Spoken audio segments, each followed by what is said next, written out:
on, yeah? You can hear me? Sorry, my voice is rather kind of quiet. That's why I'm using the microphone.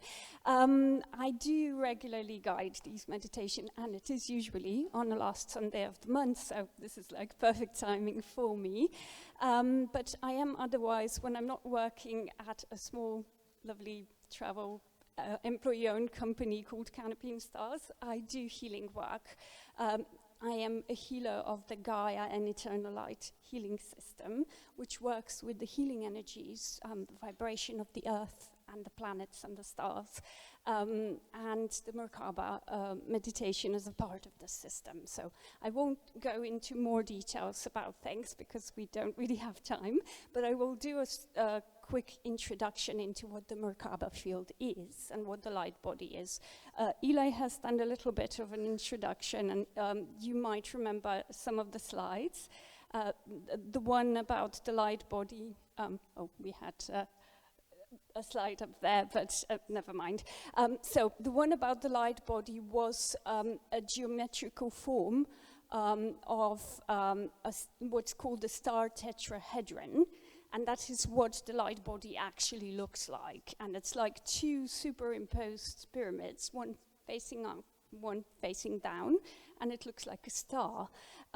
It's a field that exists around all living creatures, so not just human beings, but even if you consider our planet Earth a being, like a living being, she has the same field around her. And for human beings, this field is really big. It's 55 feet around us, so you can imagine that's really big.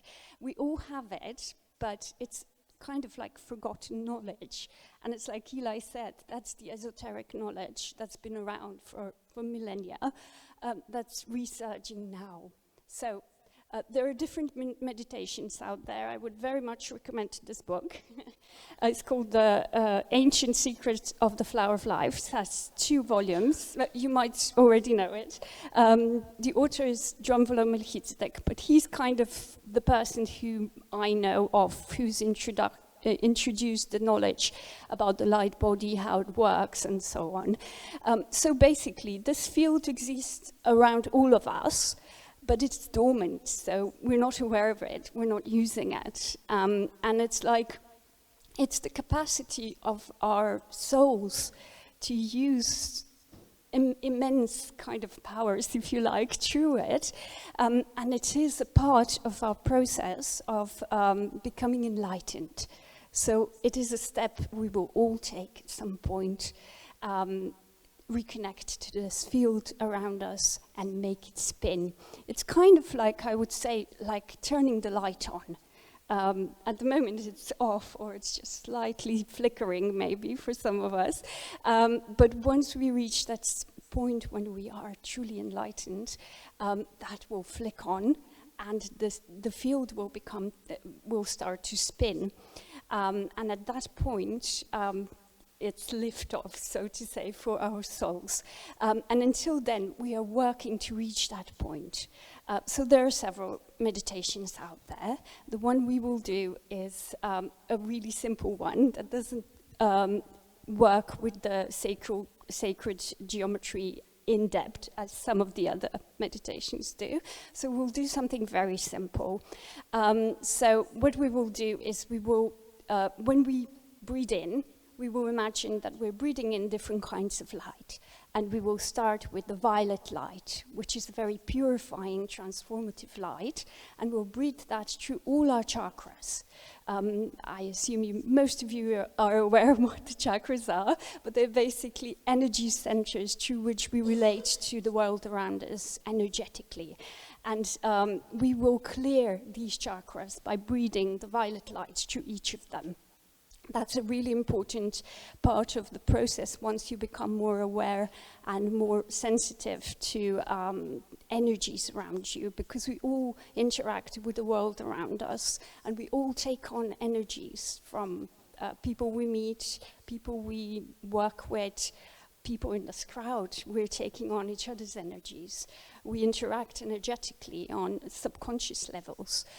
So having this field clear is really important, and I do believe Giles was talking about clearing fields as well, and that's an important first step. And then the next step will be to go into the white light, which is the energy of divine energy, innocence and purity. And that, I feel, really connects us to our soul, to our true nature. And sometimes we may feel that we've lost that quality, but that's just an illusion. So this energy is to connect us to that part of ourselves that is our true self, our divine spark. And we will end in the golden light, which is a very high vibration energy, the enlightenment. So it will help us vibrate on that level, which leads us to that. But the most important thing about this meditation, or any practice you may do as a spiritual being, if you want to reach enlightenment, or if you want to develop in that direction, the most important thing you can do is to cultivate your heart, to find the space in your heart, and live from that heart, to really be within that energy of unconditional love. But it takes practice. It does take practice, and we always have to start with ourselves, develop love toward ourselves, unconditional love towards ourselves, and then we can develop unconditional compassion towards the world around us. And once we've reached that and we've really opened and immersed ourselves into our hearts, that's when we reach enlightenment. That's when we switch on the light in our MerKaBa field and we'll start to spin without us having to do any special meditation or anything else. So that's, if you don't take anything else from this, that's the lesson, I would say, that is really important, is the heart.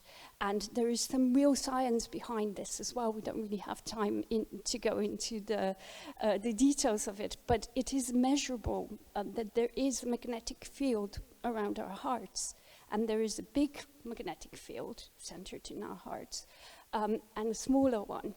So that's scientifically measurable effect of what's actually happening within our souls.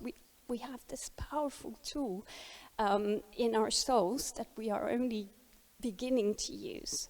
So the MerKaBa and reconnecting to it is a path towards that light, towards the heart and the love. And the other important thing that we will do today, the reason why I decided I wanted to guide this meditation, it is so powerful to do it as a group. We will create our joint MerKaBa fields. We will energize them with the energies of the meditation, and then we will send them around the world to help the world to clear the energies, to bring in the energies of divine innocence and purity, to bring in the energies of enlightenment. And then obviously they are there for everybody to reach out to them. And the other really important thing is that we are in our bodies and connected to our Mother Earth, to our beautiful planet. And that is a very important part of this meditation, to connect to our beautiful Mother Earth through our hearts, and then bring out the light through us, bring out the light in our planet, in our Mother Earth. Okay, so hopefully that's helped. The only part of the sacred geometry that we will use is, sorry, we don't have it up there, is this symbol. It's called the flower of life. It's an ancient symbol, and it's a representation pretty much of all creation you can find in this, if you know how to use it in an esoteric way, if you like, down to our individual physical bodies and all creation. So it's a really powerful symbol. So that is the symbol, I will say, once we're in the golden light, to imagine that it's somewhere around you. And don't worry if you can't imagine it exactly, it's quite an intricate symbol. But just think the flower of life is there, and it will be.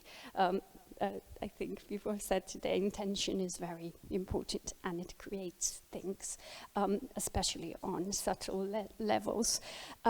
Okay, so that's all.